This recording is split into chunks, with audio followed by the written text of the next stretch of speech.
ನಮಸ್ಕಾರ. 24x7 ಕರ್ನಾಟಕ.comಗೆ ಸ್ವಾಗತ ಸುಸ್ವಾಗತ. ನಾನು ನಿಮ್ಮ ಪವನ್. ನಾವಿಂದು ಬಂದಿರೋದು ಉಡುಪಿ ಜಿಲ್ಲೆಯ ಕುಂದಾಪುರ ತಾಲೂಕಿನ ಶಿರೂರು ಗ್ರಾಮ ಪಂಚಾಯತಿ ಸದಸ್ಯರನ್ನು ಭೇಟಿ ಮಾಡೋದು. ಬನ್ನಿ, ಅವ್ರ ಕುರಿತು 5 ನಿಮಿಷ ಸಂದರ್ಶನ ಮಾಡೋಣ.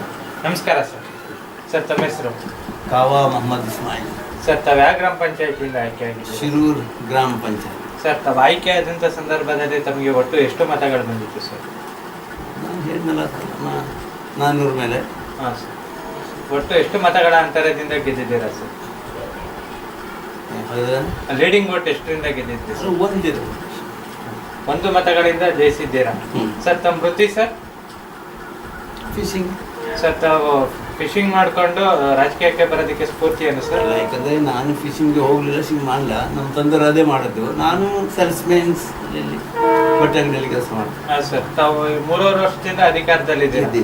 ಈ 3 ವರ್ಷ ಅಧಿಕಾರ ಅವಧಿಯಲ್ಲಿ ಏನೇನು ಅಭಿವೃದ್ಧಿ ಕೆಲಸಗಳು ಮಾಡ್ತಿದ್ದೀರಾ? ಈ ರೋಡ್ ಮತ್ತು ಸ್ವಲ್ಪ ರೋಡ್ ಏನು ಕಮ್ಮಿ ಏನಂತ ಕೊಟ್ಟರೆ ಏನೋ ಒಳ್ಳೆ ಕೆಲಸ ಮಾಡ್ಬೋದಲ್ಲ. ಏನೋ ಹೇಳಿ 3 ವರ್ಷದಿಂದ ಈ ರೋಡ್ ಈಗ ನೋಡಿಲ್ಲ, ಈ ರೋಡ್ ಏನಾಗಿದೆ ಅಂತ. ಮತ್ತು ಅದೊಂದು ಕರಿಕಿಟ್ಟಿಂದ ಇಲ್ಲಿವರೆಗೆ ನಮ್ಮ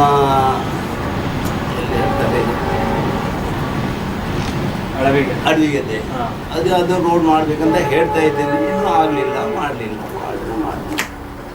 ಸರ್, ಅಂದ್ರೆ ನಿಮ್ಗೆ ಏನು ಅನುದಾನಗಳು ಸಿಗ್ತಾ ಇಲ್ಲ ಸರಿಯಾಗಿ ಅಂತ ಹೇಳ್ತೀರಾ ಸರ್? ತಮ್ಗಿನ್ನೂ 1.5 ವರ್ಷ ಅಧಿಕಾರ ಅವಧಿ ಇದೆ. ಈ 1.5 ವರ್ಷ ಅಧಿಕಾರ ಅವಧಿಯಲ್ಲಿ ಏನೇನು ಅಭಿವೃದ್ಧಿ ಕೆಲಸಗಳು ಮಾಡಬೇಕು ಅಂದ್ರೆ ತುಂಬ ಮಾಡೋರು ನಮಗೆ ಹೆಲ್ಪ್ ಮಾಡಬೇಕಲ್ಲ. ಹಾಂ ಸರ್. ಜನರು ತಮ್ಮ ಬಳಿಗೆ ಬಂದು ಯಾವ ಸಮಸ್ಯೆಗಳ ಬಗ್ಗೆ ಜಾಸ್ತಿ ಹೇಳ್ಕೊತಾ ಇದ್ದಾರೆ? ಅವನದೇ ರೋಡ್ ಮತ್ತು ಏನಂದರೆ ರೇಷನ್ ಕಾರ್ಡ್ ಅದು ಇದು ಇದನ್ನು ಮಾಡ್ತಾ ಇದ್ದಾರಲ್ಲ, ಅದಕ್ಕೆ ಹೆಲ್ಪ್ ಮಾಡ್ತೀವಿ. ಹಾಂ ಸರ್. ತಮಗೆ ರಾಜಕೀಯದಲ್ಲಿ ತಮಗೆ ಬೆನ್ನೆಲುಬಾಗಿ ಅಥವಾ ಗುರುಗಳು ಅಂತೇಳಿ ಯಾರಾದ್ರೂ ಇದ್ದಾರಾ? ಇಲ್ಲ ಸರ್, ತಾವು ಈ ಸ್ಥಾನದಲ್ಲಿ ಇರೋದಕ್ಕೆ ತಮ್ಮ ವಾರ್ಡಿನ ಜನರೇ ಕಾರಣ. ಹೌದು. ನಮ್ಮ ಮುಖಾಂತರ ಅವ್ರಿಗೆ ನನಗೆ ಹೆಚ್ಚಾಗಿ ಮಾಡಿದ್ರು ಮತ್ತು ಸೈಯದ್ ಸಾಹೇಬ್. ಹೌದು, ಸೈಯದ್ ಸಾಹೇಬ್ರು ಅಂದಿದ್ದಾರೆ. ಹಾಂ ಸರ್. ನಮ್ಮ ಮುಖಾಂತರ ಅವ್ರಿಗೆ ಏನು ಹೇಳಕ್ಕೆ ಇಷ್ಟಪಡ್ತೀರಾ ಸರ್? ಏನು ಹೇಳಿ ಅವರಿಗೆ ಮಾಡೋದು ಏನು ಇಷ್ಟೇ ಏನೆಲ್ಲ ಮಾಡಿದ್ದಾರೆ, ಒಳ್ಳೆ ಮಾಡಿದ್ದಾರೆ ಅಷ್ಟೇ. ಮತ್ತೇನು ಬೇಕು ನಾವು? ಹಾಂ ಸರ್. ಮತ್ತೇನು ಹೇಳಲಿಕ್ಕೆ ಸರ್, ತಮ್ಮ ಗ್ರಾಮದ ಜನತೆಗೆ ಏನಾರು ಹೇಳಕ್ಕೆ ಇಷ್ಟಪಡ್ತೀರಾ? ಹಾಗಂದ್ರೆ ತಾವು ಓಟ್ ಹಾಕಿ ಗೆಲ್ಸಿದಾರಲ್ಲ ಸರ್, ಅವ್ರಿಗೇನಾರು ಒಂದು ಕೃತಜ್ಞತೆಗಳು? ಅವರಿಂದ ಗೌರ್ಮೆಂಟ್ ಏನು ಕೊಡ್ತಾರೆ ಅವರಿಗೆ, ನಮಗೇನಿಲ್ಲ.